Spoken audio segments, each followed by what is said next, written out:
চাবা দিম ৰ চবেই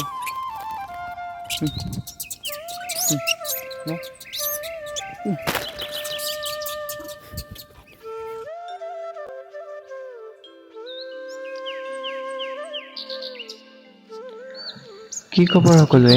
আশা কৰোঁ সকলো ভালে আছে। ময়ো ভালে আছোঁ। আজি এটা নতুন ভিডিঅ'ৰ সৈতে আপোনালোকৰ মাজত আগবঢ়াইছোঁ। আজি ভিডিঅ'টো আৰম্ভ কৰিছোঁ মই গোলাঘাট জিলা অন্তৰ্গত নেঘেৰিটিং শিৱদৌলৰ পৰা। আজি এই পৰিৱেশৰ মাজত বিলীন হৈ এটা সুন্দৰ ভিডিঅ' আপোনালোকৰ মাজত আগবঢ়াইছোঁ। আশা কৰোঁ সকলোৱে চাই ভাল পাব আৰু শেষলৈকে চাব, আপোনাৰো মন আকৰ্ষিত কৰিব।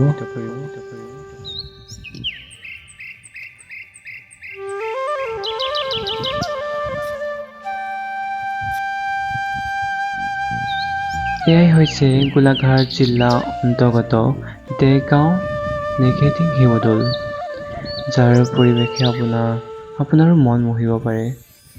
চাওকচোন কিমান সুন্দৰ পৰিৱেশ। আপোনালোক কোৱাৰ দৰে এই শিৱদৌলৰ অন্যতম আকৰ্ষণ হৈছে বান্দৰ। চাওকচোন সোমাই কেনেকৈ এটা কণমানি বান্দৰ বহি আছে।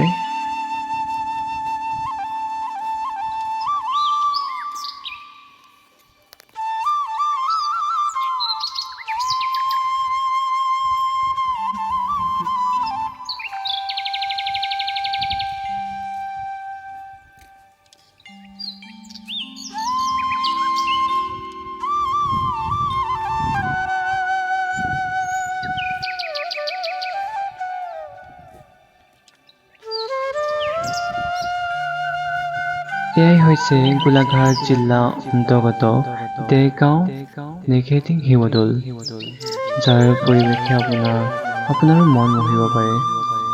চাওকচোন কিমান সুন্দৰ পৰিৱেশ।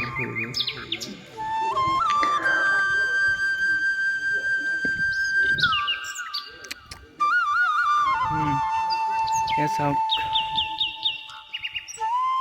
কিমান সুন্দৰ পৰিৱেশ। আৰু এইফালে চাওকচোন কেনেদৰে বান্দৰসকলে একেলগে চাওক বহি আছে, চাওক কেনেকে সেইটো চাওক কেনেকে শুই আছে। দেখি ভালে লাগে। চব কেনেকুৱা সুন্দৰ নেঘেৰিটিং শিৱদৌলৰ অন্যতম আকৰ্ষণেই হৈছে তাত থকা বিভিন্ন প্ৰজাতিৰ বান্দৰসমূহ। হয়তো তাক দেখি আপোনাৰো মন মোহিত কৰিব। তাই মাতা আহকচোন চাওঁ এই পৰিৱেশ।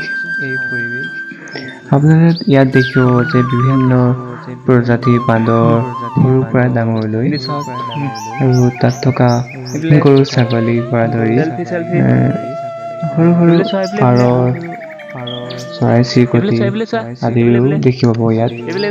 এনেকুৱা লাগিব যে ক'ৰবাত আপুনি চিৰিয়াখানাত আছে নেকি, কিন্তু নহয়, এয়া হৈছে নেঘেৰিটিং শিৱদৌলৰ এটা সুন্দৰ পৰিৱেশ। যদি সময় হয় আহিবচোন এবাৰ। নেঘেৰিটিং শিৱদৌলৰ কিছু নজনা কথা জানো আহক।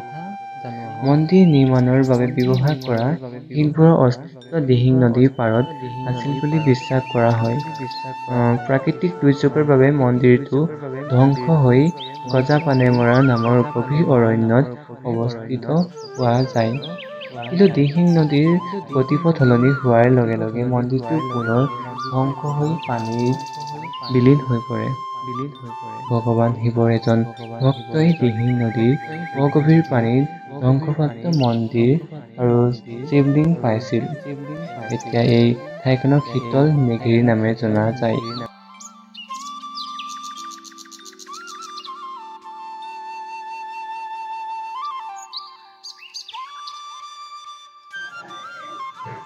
নেঘেৰিটিং শিৱদৌলৰ অন্যতম আকৰ্ষণেই হৈছে তাত থকা বিভিন্ন প্ৰজাতিৰ বান্দৰসমূহ। হয়তো তাক দেখি আপোনাৰো মন মোহিত কৰিব। আহকচোন চাওঁ এই পৰিৱেশ। আপোনালোকে ইয়াত দেখিব যে বিভিন্ন প্ৰজাতিৰ বান্দৰ সৰুৰ পৰা ডাঙৰলৈ আৰু তাত থকা গৰু ছাগলীৰ পৰা ধৰি সৰু সৰু পাৰ চৰাই চিৰিকটি আদিও দেখিব পাব ইয়াত। এনেকুৱা লাগিব যে ক'ৰবাত আপুনি চিৰিয়াখানাত আছে নেকি কিন্তু নহয়, এয়া হৈছে নেঘেৰি শিৱদৌলৰ এটা সুন্দৰ পৰিৱেশ। যদি সময় হয় আহিবচোন এবাৰ।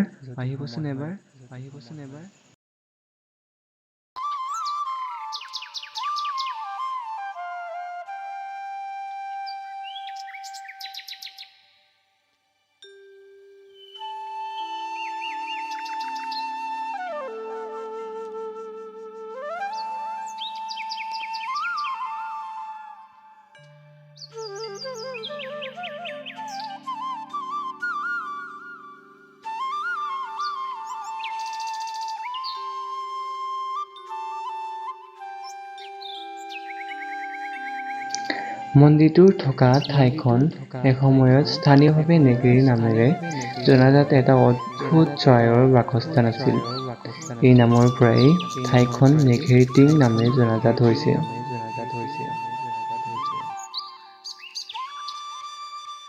সঁচাকৈ এনেকুৱা দৃশ্য দেখি নিজৰে বহুত ভাল লাগে। হয়তো যে আকৌ আহিম তেনেকুৱাই লাগে। হয়তো নিজৰ ব্যস্ততাৰ বাবে আহিব নোৱাৰোঁ, কিন্তু যেতিয়া সময় পাওঁ ওলাই আহিম।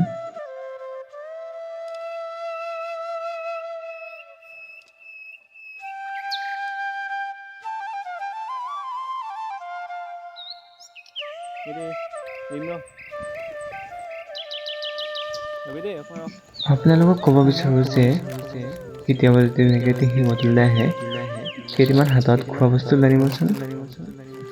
নিজৰ কাৰণে নহয়, তাত থকা বান্দৰ গৰু ছাগলী আদিৰে ভৰপূৰ। এই পৰিৱেশৰ মাজত আপোনাৰেই বেয়া লাগিব যদি আপুনি তেওঁলোকক এক পইচা দিব নোৱাৰে।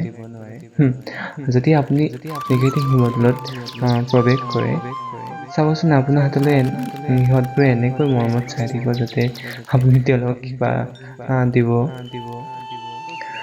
যদি নানেও হাতত কেইটামান পইচা লৈ আনিব, কাৰণ ওচৰতে দোকান পাবই। তাৰ পৰা কেইটামান সিহঁতলৈ খোৱা বস্তু আনি দিবচোন। বহুত সুখী হ'ব সিহঁত।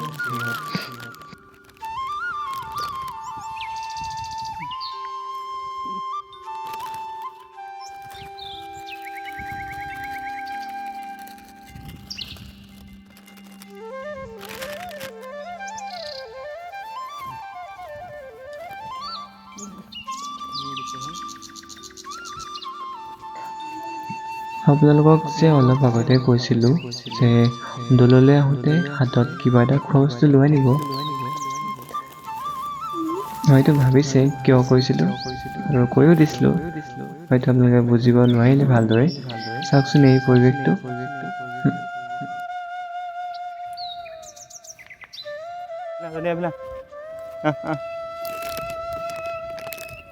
চাবা দিম ৰ চবেই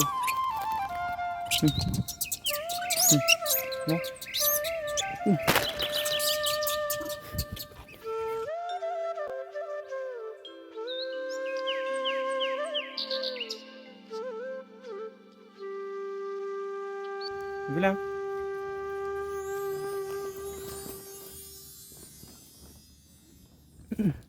কি চাইছা যদি এইবিলাক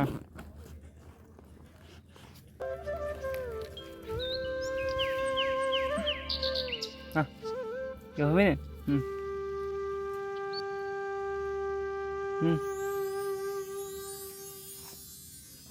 যাবি দে ঐ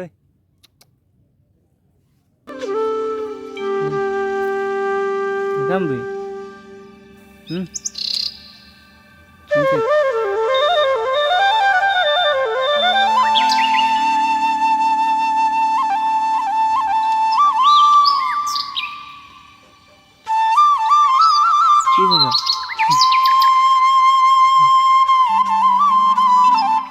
আকৌ এটা নতুন ভিডিঅ' প্ৰতিশ্ৰুতিয়ে আজিলৈ লৈছোঁ বিদায়।